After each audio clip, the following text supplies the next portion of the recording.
Good morning. Good morning and welcome to First Parish Brewster. We are a Unitarian Universalist welcoming congregation of people of diverse philosophies and beliefs, people of various cultures and races, sexual orientations, gender identities, abilities, and socio-economic backgrounds. Whoever you are, wherever you are on your path, may this be a place of rest and restoration on your journey. I'm Twinks Hastings, the Director of Lifespan Religious Education. I'm also not sick. I have a severe shellfish allergy and ate some crab, so that's why my voice is like this. But I'm so happy to be welcoming you this morning to our service with our Minister, Rev. Karen Anderson, and our Music Director, Kaisa Fern. Our services are recorded and available on our YouTube channel midweek. Masks are now optional in worship, although we do have this back right-hand corner where masks are required. Please wear your name tags or fill out a name tag sticker in an effort to be more welcoming. We also welcome and celebrate the noises, movements, and mirth that our children bring to our service. We do, however, ask that you silence your cell phones. For those of you who may be first-time visitors this morning, welcome. Welcome on this morning, which we make sacred by your presence. And let's all say hello to the Zoom people. Good morning. We have a couple of announcements this morning. The gala, who's excited for the gala ball? It's been a minute. I have my outfit picked already. But if you'd like to sign up for the gala ball, you can see someone in the parish room after worship. And then tomorrow, on Monday, Martin Luther King Day, we are doing a field trip over to Wellfleet for the MLK Walk. So everyone is invited, and we're going to meet at the solar panels at noon to carpool together. Welcome to worship. It is so good to be together. We don't have the bells. Ding.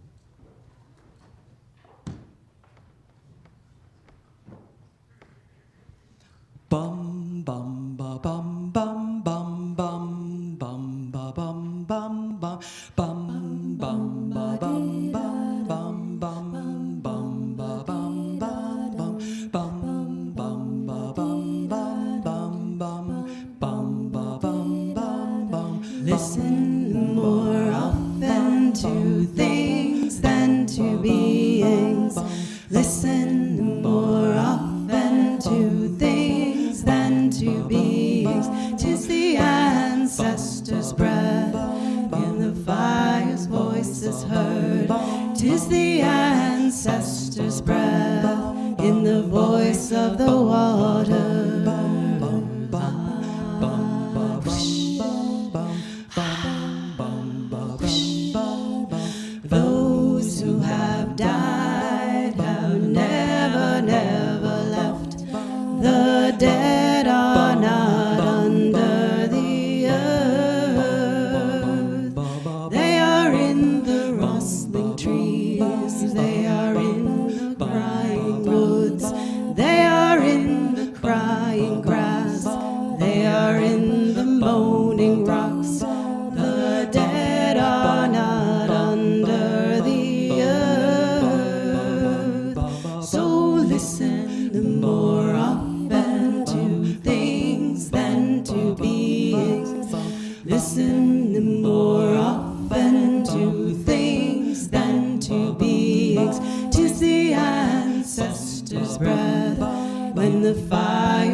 'Tis the ancestors' breath in the voice of the water.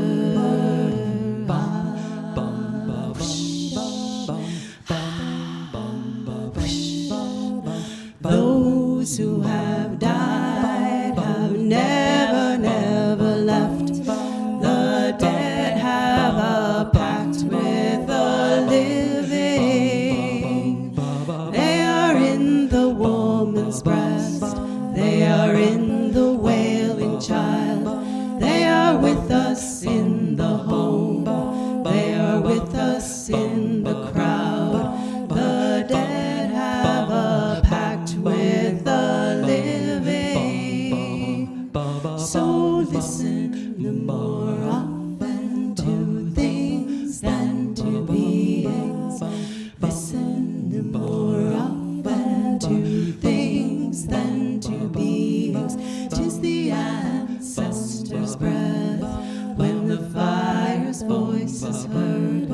'Tis the ancestors' breath in the voice of the water.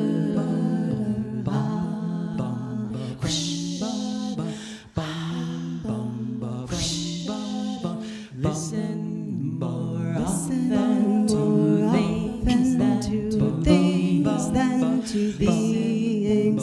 Listen more often than to things than to beings. 'Tis the ancestors' breath when the fire's voice is heard.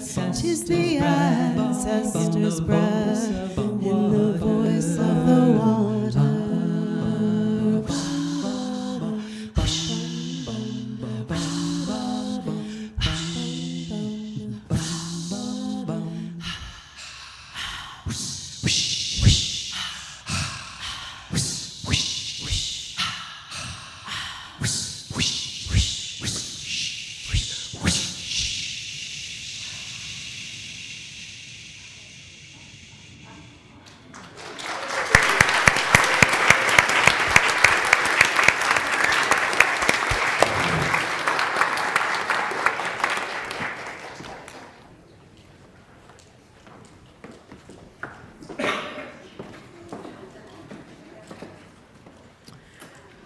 Our daughter Neva went to Montessori from the time she was 18 months old until first grade.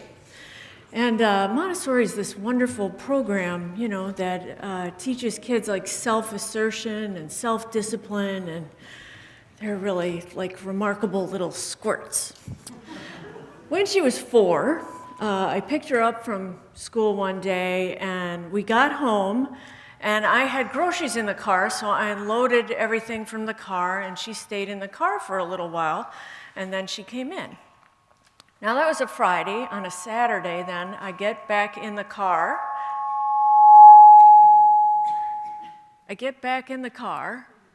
And I turn around. You know how like you put your hand on the other seat and you look back, and on the upholstery above her bolster seat in permanent marker was written on the upholstery, "I love you, Mom and Dad."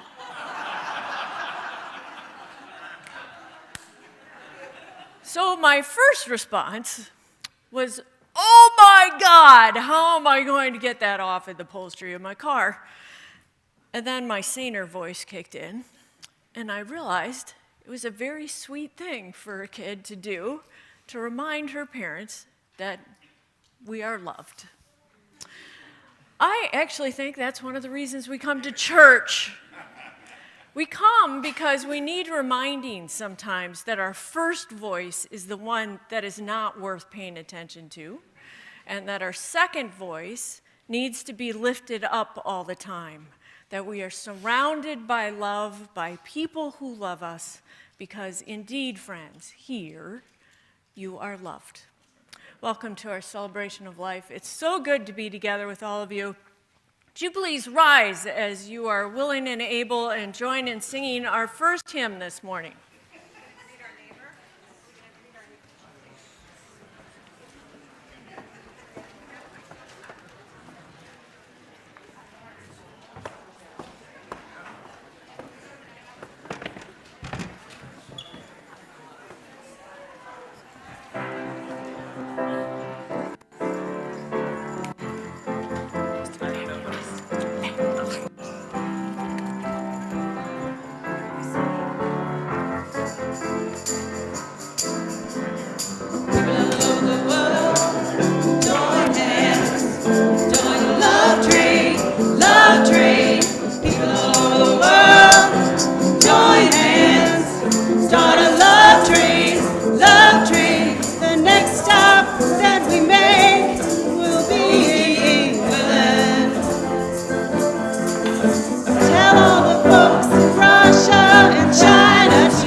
love train, love train. All of your brothers over in Africa. Tell all the folks in Egypt and Israel too. Please don't miss this train at your station. 'Cause if you miss it, I feel sorry, sorry for you. People of the world, join hands, start a love train, love train. People of the world, join hands, start a love train, love train. Ride, let it ride, let it ride, let it ride. People of the world, join hands, start a love train, love train. People of the world, join hands, start a love train, love train. People of the world, join hands, start a love train, love train. People of the world, join hands, start a love train, love train.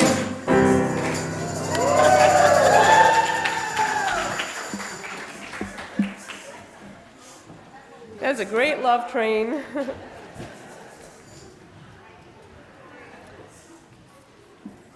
So Evan is going to light our chalice for us today. Do you want to put them out and read the words? Love is the spirit of this church. Love is the spirit of this church, and service is its law. This is our great covenant, to dwell together in peace, to seek truth in love, and to help one another. It's hard in that. It's hard in that.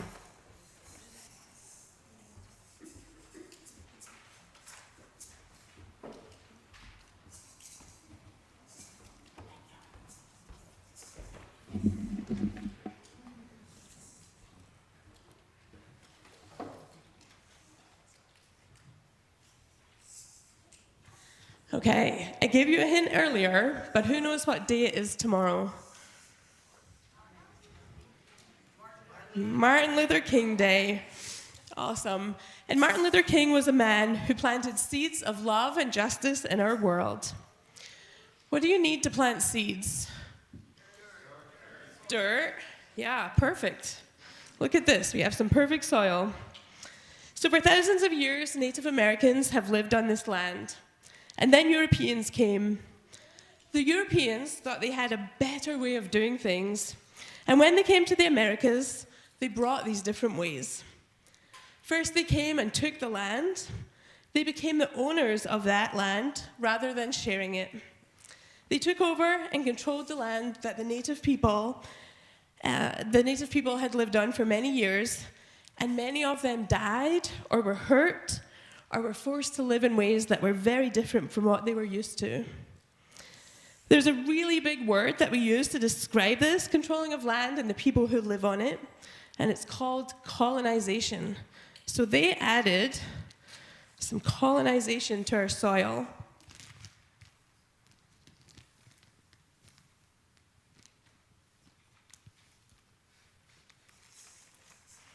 And they also brought other ways of being together.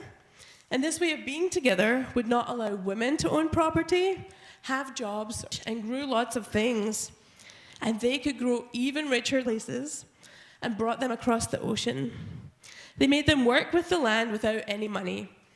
So they added slavery to the soil.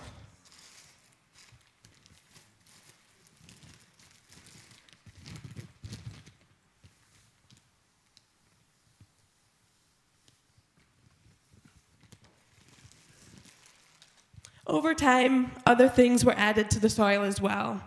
These other things included not letting people love who they wanted,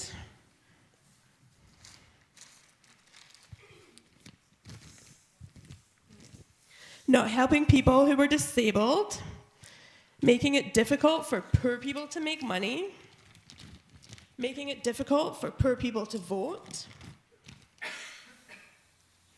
putting people in prison for little problems, and polluting our air and our soil and our land. The word that we can use for all of these things together is called supremacy. And that's a big word that means a small group of people controlling all the things in our world and making it difficult for people who are not like this small group to live differently. Now that some of these things have been added to the soil, they did change over time. Women are now allowed to vote and own property and hold jobs. And there's no longer slavery in that form. So we can take out some of this sand. Some things have changed. But these things still exist, just in different ways. In many states, women can still not do with what they want with their bodies.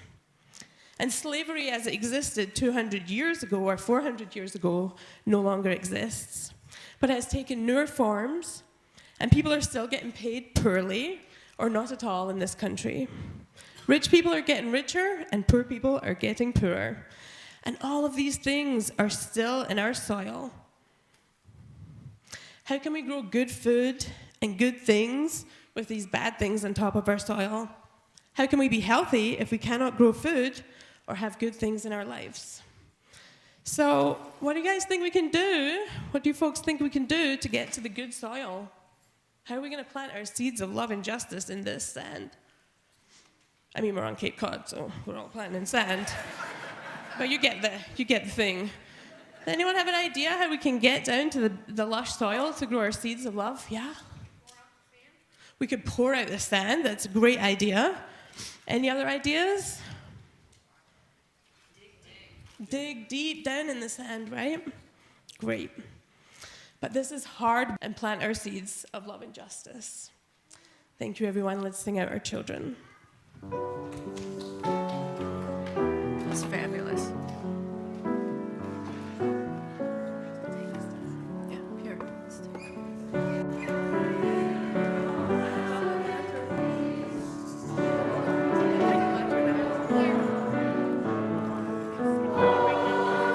Your phone's on the podium, too.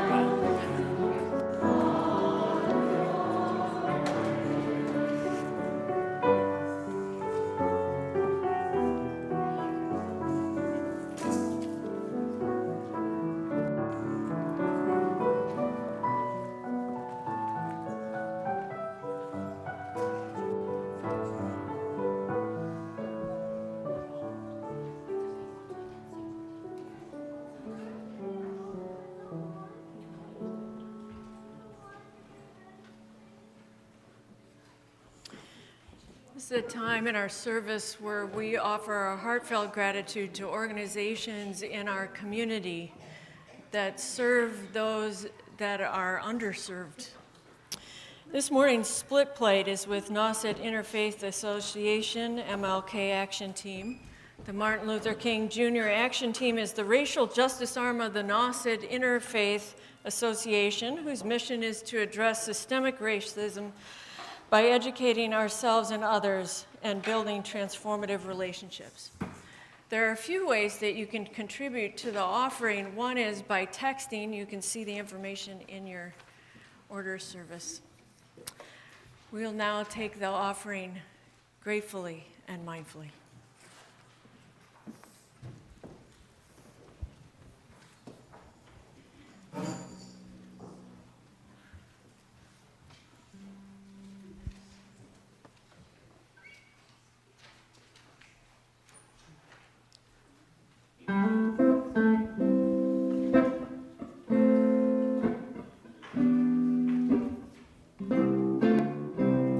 Keep your mind stayed on freedom.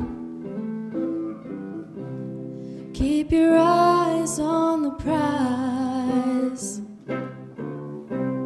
Keep your arms open to receive all of life's blessings.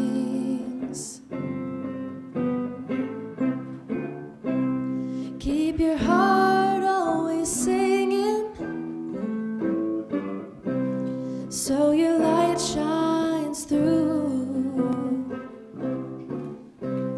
Keep your love in the middle of everything you do.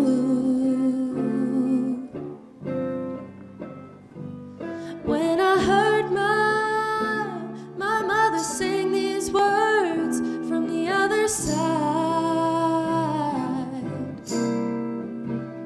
I knew love knows no distance. Oh, the river Jordan's deep and wide, yeah, yeah. Give all your love to glory. Lay every burden down, down, down. Judge not your brothers, they're doing their best just like you.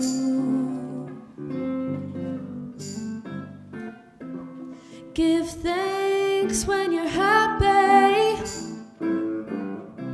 and when you're feeling blue,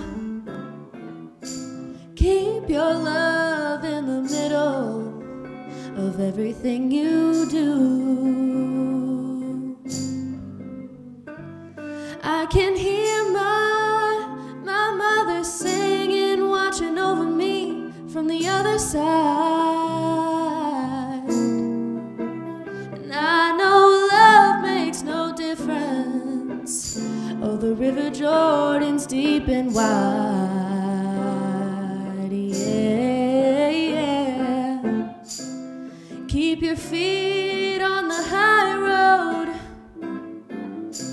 Don't let the world wear your soul thin. Keep your hands ready to reach out to help a friend. Keep your heart always singing, so your light shines through. And keep your love in the middle of everything you do. You got to keep your love in the middle of everything you do.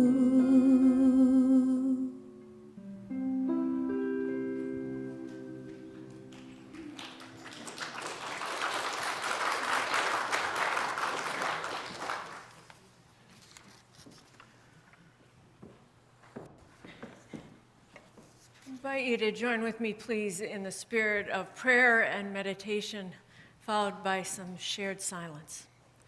Please get comfortable in your seat and turn inward with me now.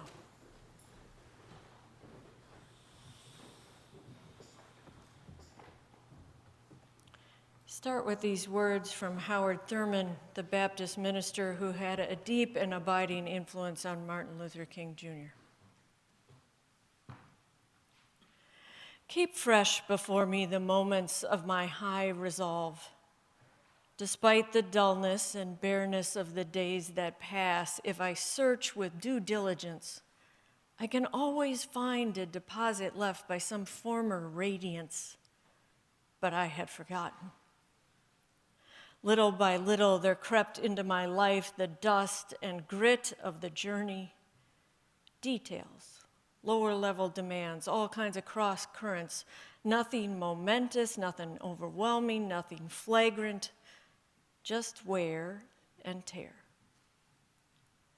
Yet in the quietness of this place, my heart whispers, keep fresh before me the moments of my high resolve that in fair weather or in foul, in good times or in tempest, in the days when the darkness and the foe are nameless or familiar, I may not forget that to which my life is committed. May we keep these words in our hearts and minds in the next number of minutes and hours and days.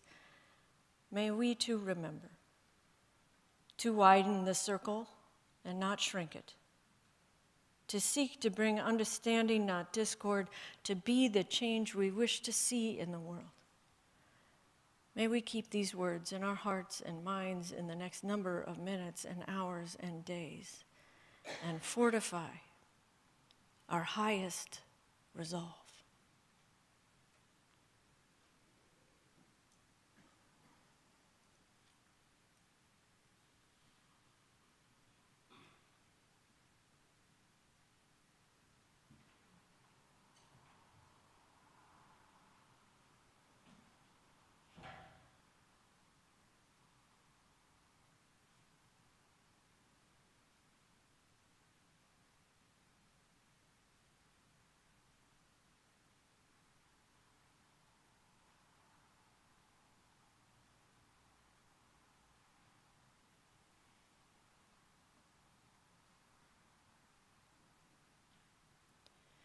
May the silence we have shared continue to hold and heal us all. Amen.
I'm going to start today with two readings. The first actually is from a speech that Martin Luther King Jr. did in Detroit.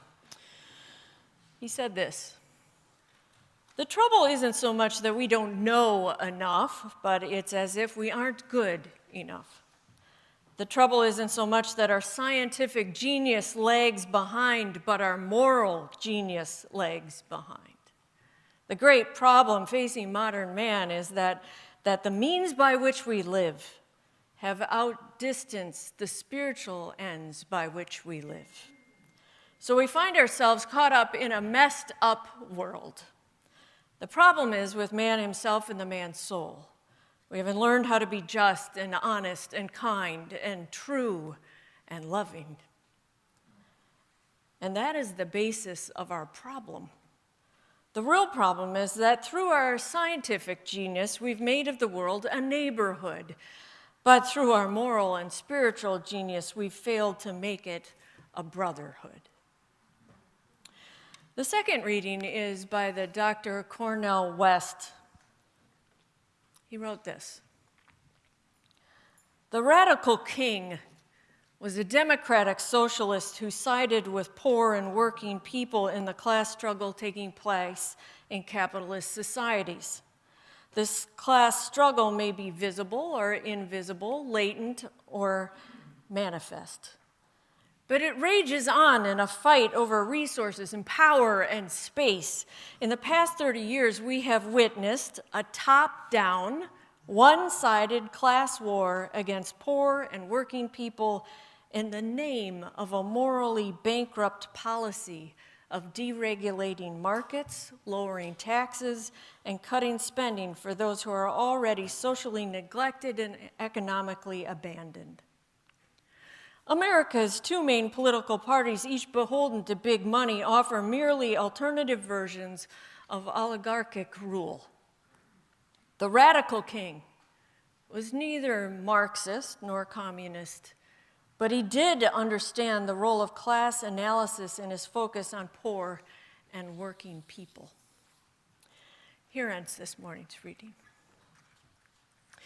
For the last month, I've been reading this book called Poverty by America. Now, I want you to notice something in that title. Not poverty in America, but poverty by America. It's a captivating title. I started reading it because my husband was reading all these essays by the author, and he kept saying, "Oh my God, now that I know this, I can't unknow it." And I see it everywhere I go. So I picked up the book and I read the whole thing.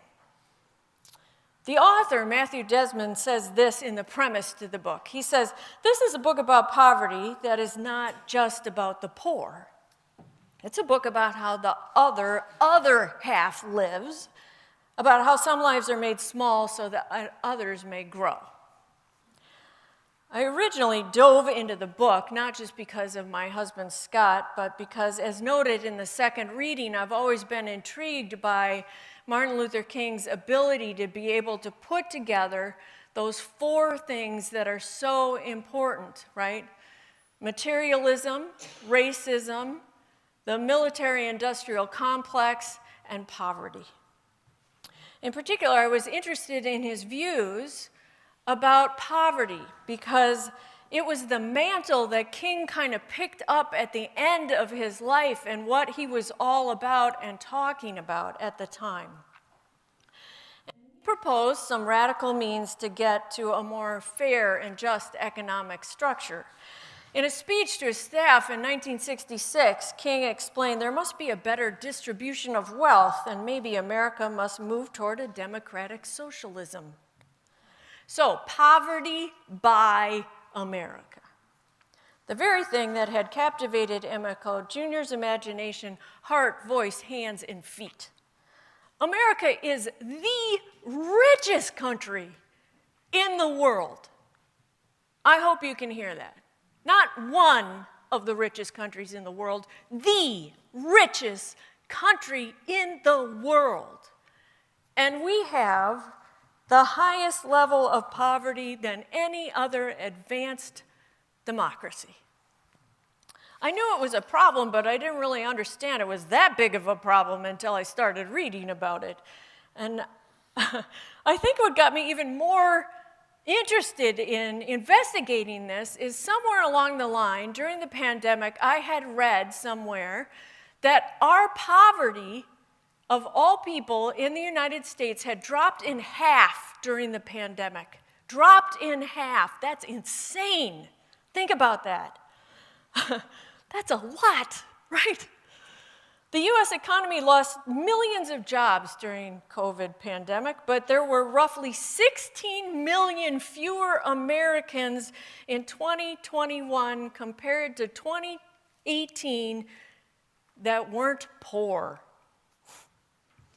It fell for those who were in cities and those who were in rural places. It fell for 20-year-olds and 70-year-olds. You know where it fell the most, though, for? Were children in poverty. That's right, children in poverty dropped the most. Now, why did that happen, right? Well, because we had generous unemployment benefits alongside stimulus checks and rental assistance and an expanded child tax credit. Guess what? Now, all of those programs are gone. The poverty rate's gone back up again. Now, you would have thought that there would have been like celebration and everybody would have been like, "Oh my God, that's amazing," right? Like that, right?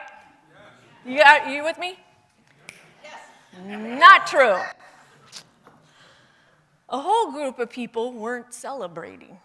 In fact, there was a vocal subset of Americans that were upset that the government was doing too much to help its people. In particular, they blamed the soup-up unemployment checks for the nation's sluggish economy. The Wall Street Journal ran an opinion piece with the headline that said, "The COVID unemployment relief makes help impossible to find." Reporters all over the country kept finding small business owners who would say the equivalent of what this guy said. We had employees that still choose to take unemployment and not stay on, which I thought was just unbelievable. I mean, when did people get so lazy? In June and July of 2021, that was the lead theory. You guys remember this? The lead theory as to why the economy was sluggish, right? Lazy, poor people. Or another way of saying it, which is a little less harsh, but it was people weren't going back to work because we were paying them to stay home. That was the theory, except it wasn't true. If you look at the data, actually, turns out 25 states had stopped some or all emergency benefits during the pandemic, including that expanded unemployment insurance, right? Now, as Matthew Desmond points out, this created an opportunity to see whether those states enjoyed a significant jump in employment, right? But there wasn't. There was no jump. In August, the Labor Department came out with new data on all of this.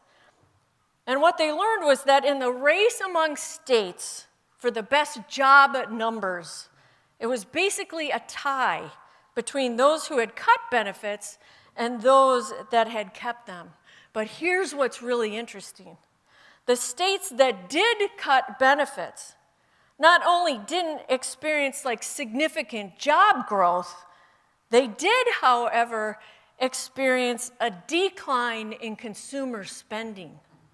As Desmond notes, since the cuts left their citizens with less money, it slowed their local economies. I think the question, though, has to be asked, right? What's behind that narrative blaming the state of our country's economics on people just being lazy? Why do we do that?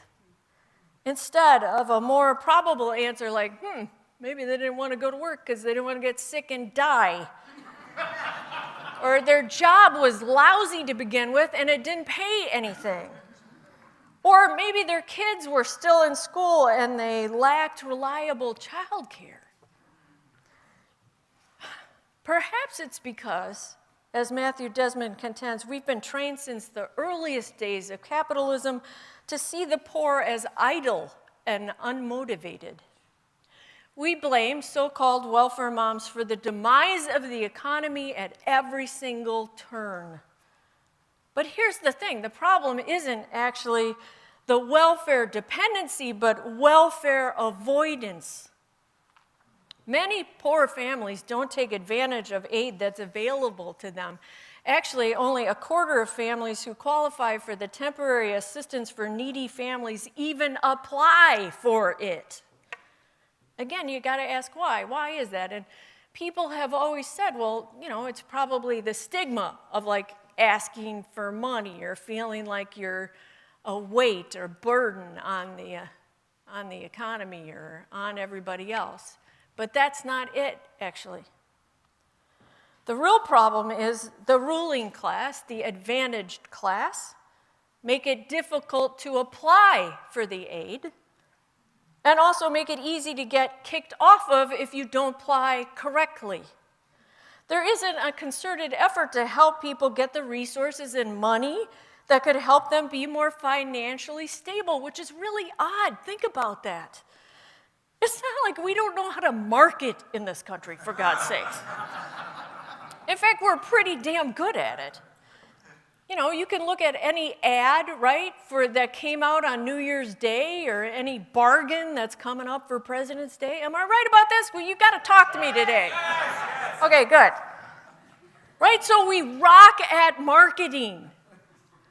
So perhaps the answer is that maybe we don't want the poor working class or the poor to sign up for benefits.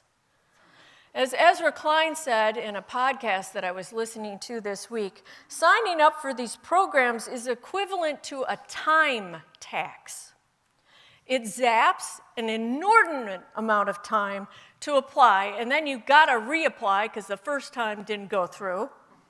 And you could be working actually and making money rather than filling out a form that may or may not prove helpful. The time tax wins out. And the question is that by accident or is that a policy choice? Is it complex because we don't want people to use the benefit of that? We fundamentally don't believe they should use the benefit? There's an ouch in there, you guys. Here's the thing. The American poor aren't very good at being welfare dependent. The problem is the rest of us are. The protected class.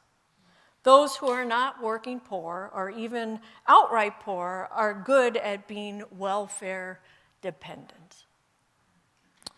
In 2020, the federal government spent more than $193 billion. I'm going to have you add that number up to $200 billion, okay? Keep that in your head. On homeowner subsidies, a figure that far exceeded the $53 billion spent on direct housing assistance for low-income renting families. Let me say that again. We as a country have decided it makes sense and is fair to dedicate $200 billion to homeowners and only $53 billion to low-income renters. Or think on this. Desmond says this so well. The lifetime limit for cash welfare to poor parents is 5 years. Lifetime limit. But families claiming the mortgage interest deduction can do so for the length of the mortgage, which is typically 30 years. That's just one house, right? The benefit means you have to be able to afford a home to begin with, which most working poor and poor people can't and don't do. So you got to ask, is that benefit fair or unfair? How about another benefit? Perhaps not one that we would consider the upper class, but definitely for those in the middle class. Student loans. On the surface, the loan looks like it's issued by the bank, because it is, right? But think about it. What bank in their right mind is going to loan money to an 18-year-old with no history, collateral, or a job? The bank does not lend to students, of course, but without the federal government guaranteeing that loan and then paying for half of the interest, the bank would never agree to that loan in the first place. Most middle class and upper class folks have some form of a pension, 401k, IRA, and most often have financial advisors. Now, those financial advisors will tell people when you have kids to put your money into a 529 college savings plan. The plans offer a generous benefit to the taxpayer and yet cost the federal government about $29 billion for a 10-year span of time. The more you squirrel away, the bigger the benefit to the to the taxpayer. That's why this is used mostly by the well-off. If I am working poor or poor, I frankly can't ever take advantage of that because most of the time I'm actually living paycheck by paycheck, and I don't know if you know this, but half of this country lives paycheck to paycheck. Half. And even a meager savings of any kind is beyond what they're able to manage. So friends, there is so much more, and it just kind of blows your mind, and it hurts, and you just have your heart feel so heavy. But suffice it to say, the biggest beneficiaries of federal aid by far of welfare, government money, government handouts are for affluent families, those who make over $100,000 a year. And here's where it's worth circling back to Martin Luther King Jr., because I realized something. King was starting to unmask all of this when he was shot. At the time, he was making similar parallels to that which Matthew Desmond is doing now.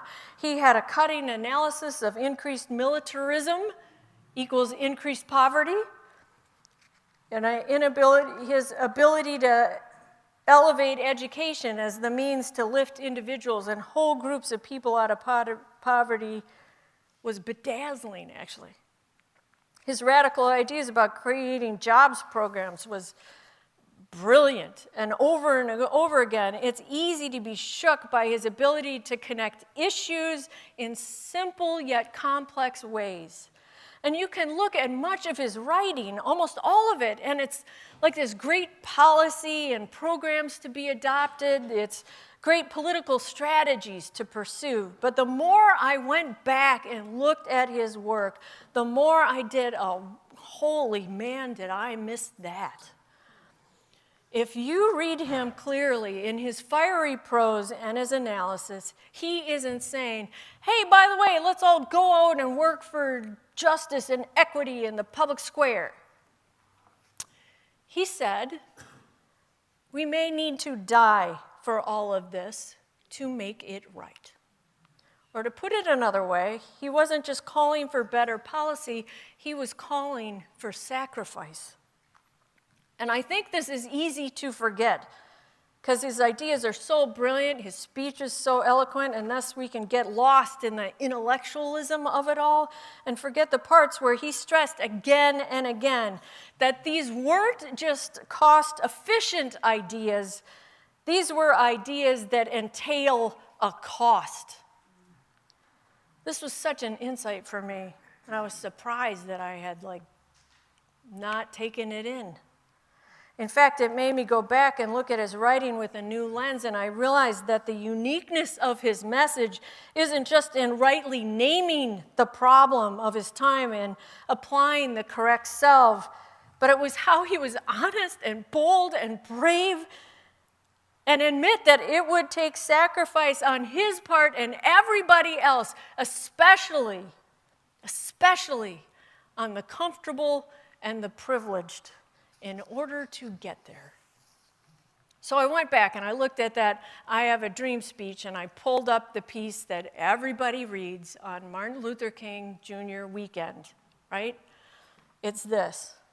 I have a dream that one day down in Alabama, with its vicious racist, little black boys and little black girls will be able to join hands with little white boys and little white girls as sisters and brothers. I have a dream.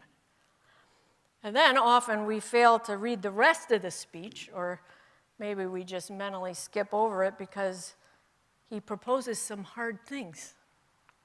He says a couple of paragraphs later, I have faith that we will be able to work together, to pray together, to struggle together, to go to jail together. And there it is, right? That's it. This isn't just a dream of children walking hand in hand. This is a dream of children walking hand in hand to jail for the sake of what they believe. Realizing this raises the stakes, and it changes the question, forces us to ask, when was the last time we acted with such radical commitment that it could land us in jail? He isn't saying it would be easy. He wasn't proclaiming a new day in simple sense. He was, however, pointing out the hard realities, the sacrifices it would take to get there. I also went back and read this excerpt from his book, Stride Toward Freedom with New Eyes. And he notes in hard realities what it really takes to raise the consciousness of a nation. He said this, American Negroes must come to the point where they can say to their white brothers, paraphrasing the words of Gandhi, bomb our homes and threaten our children, send your hooded perpetrators of violence into our communities and drag us out of some wayside road, beating us and leaving us half dead, and we will still love you, but we will soon wear you down with our capacity to suffer. I also reread the piece that pointed out his everyday reality. In the course of his civil work, he was jailed 14 times and stabbed once in the chest. His home was bombed, not a threat, bombed 3 times. And his daily mail brought a steady flow of death threats and obscenities. Undeterred, he worked 20 hours a day, traveled 325,000 miles, and made 450 speeches a year throughout the country on behalf of the cause. With this new lens, I gotta be honest, that's a little overwhelming. And I know you may be worried that I'm heading in the direction of but I'm not, actually. Didn't make me feel like, it made me feel like, Because sacrifice, come on, who wants to hear about sacrifice? Seriously. I don't. I hearken back to George W. Bush, who asked us to sacrifice during the Iraq War. Do you remember how he did it to bolster the economy? Go shopping. Come on now, there's something that, is a little easier. I'd rather much go buy a dress, help the economy, seriously, but commit to something that may take me away from my loved ones, put myself in harm's way, or feel or be under threat. As I've reflected on MLK Jr. and his work primarily about poverty, it made me think a lot about the great sin that is happening today in our country. I know many of you know this, but it's worth remembering again. We as Unitarian Universalists always rejected that concept of original sin.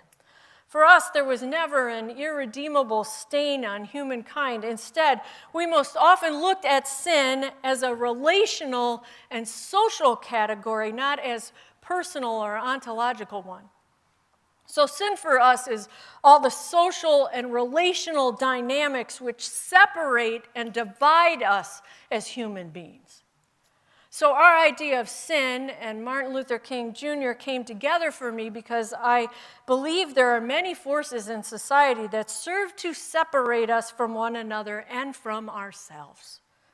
Many things that make it easy for some portion of our society to not even be aware of the pain and suffering of others, of pervasive poverty, of deteriorating schools, of languishing living wage jobs. I am positive that Dr. King would lift that up. Not just the sacrifice needed, but also the sin of being caught up in structures and habits and mindsets that separate us from each other. And I'm thinking today that he wouldn't just highlight these 2 topics, I think he would connect the 2 of them. I think he would remind us that they are intricately bound, that they're tied up together. I think it would remind us that it is through sacrifice that the sin of separation is healed. There's a sports metaphor that some of you I know get, because some of you gotta be football fans. Go Pack.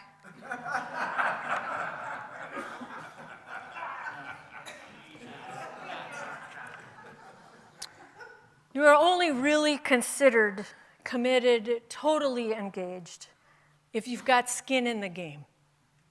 People know you aren't really invested until you are willing to put yourself at risk, if you're willing to get yourself bruised or beat up or look a little dented after a game, which for us means not just paying lip service to our values and beliefs or showing compassion, but losing some of our privileged skin, if you will.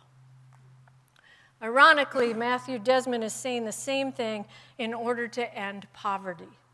He says to end poverty, it will require that each of us, in our own way, become poverty abolitionists, unwinding ourselves through a sacrificial giving up of what we are getting from our neighbor's deprivation and refusing to live as unwitting enemies of the poor.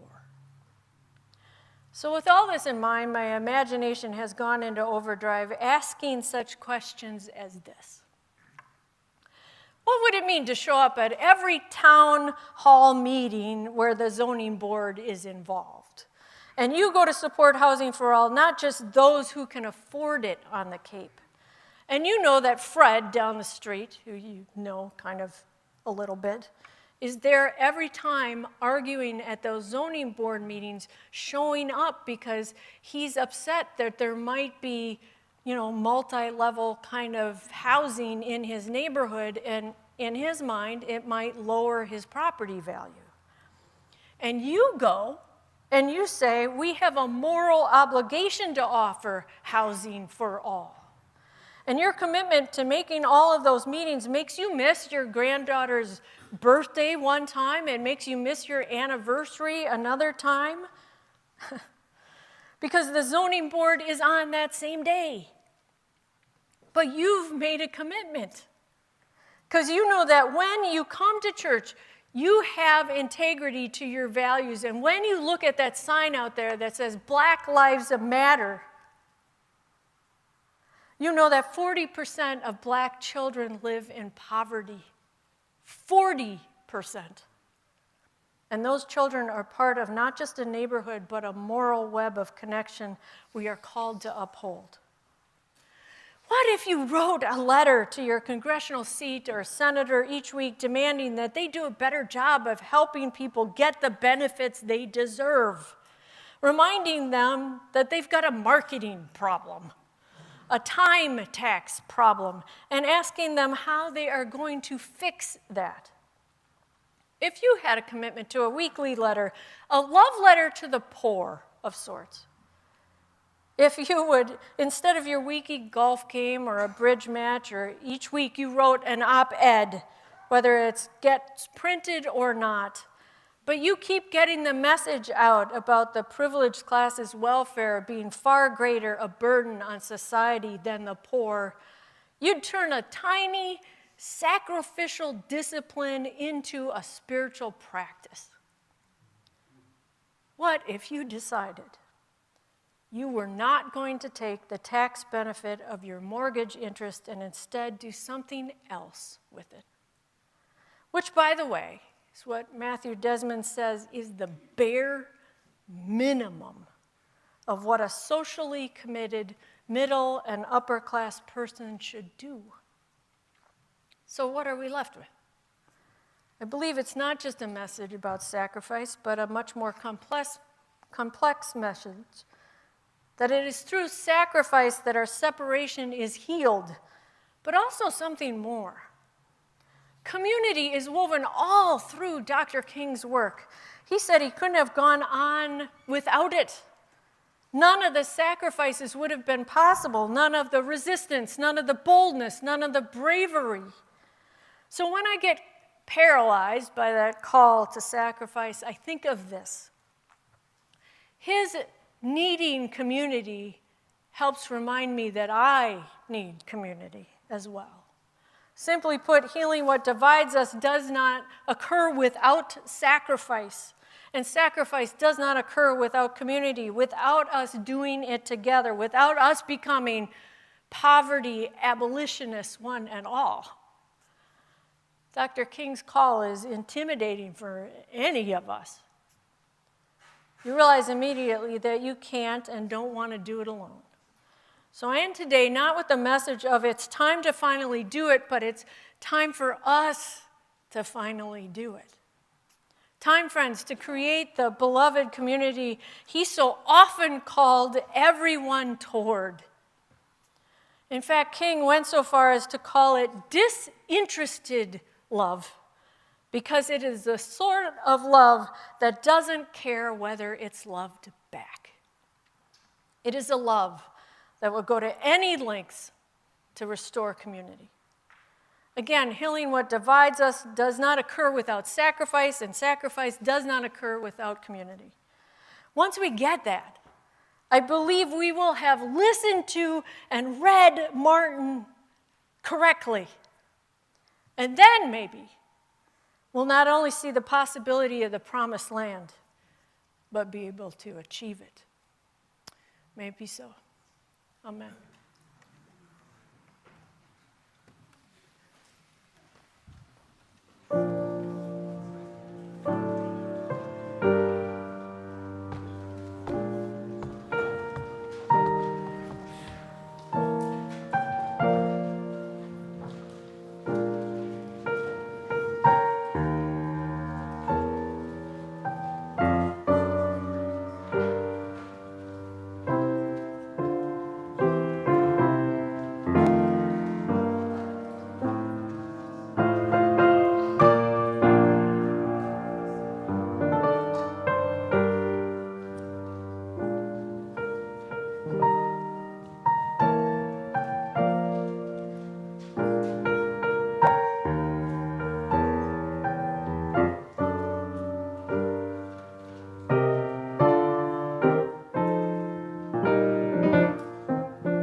Will you please rise as you are willing and able and join in singing our final hymn, number 131, Love Will Guide Us.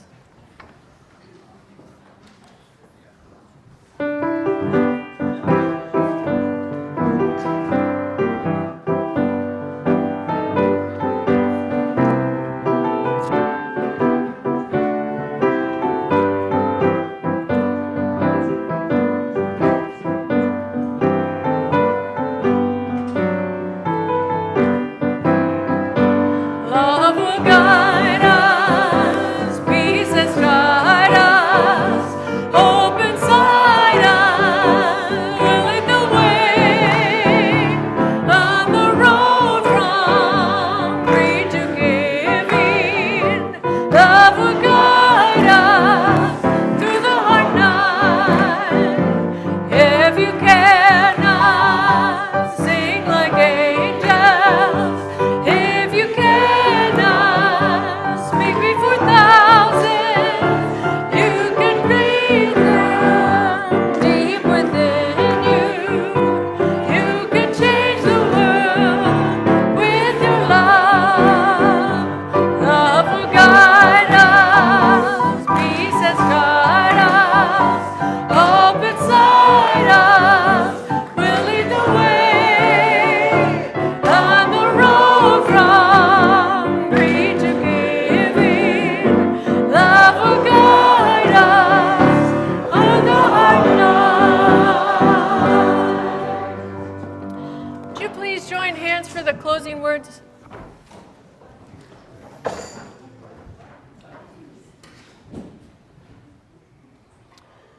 Whatever we can do or dream we can do, let us begin it. Boldness has genius and power and magic in it. May we ever be bold in our living and in our loving. Can I hear an amen? Amen.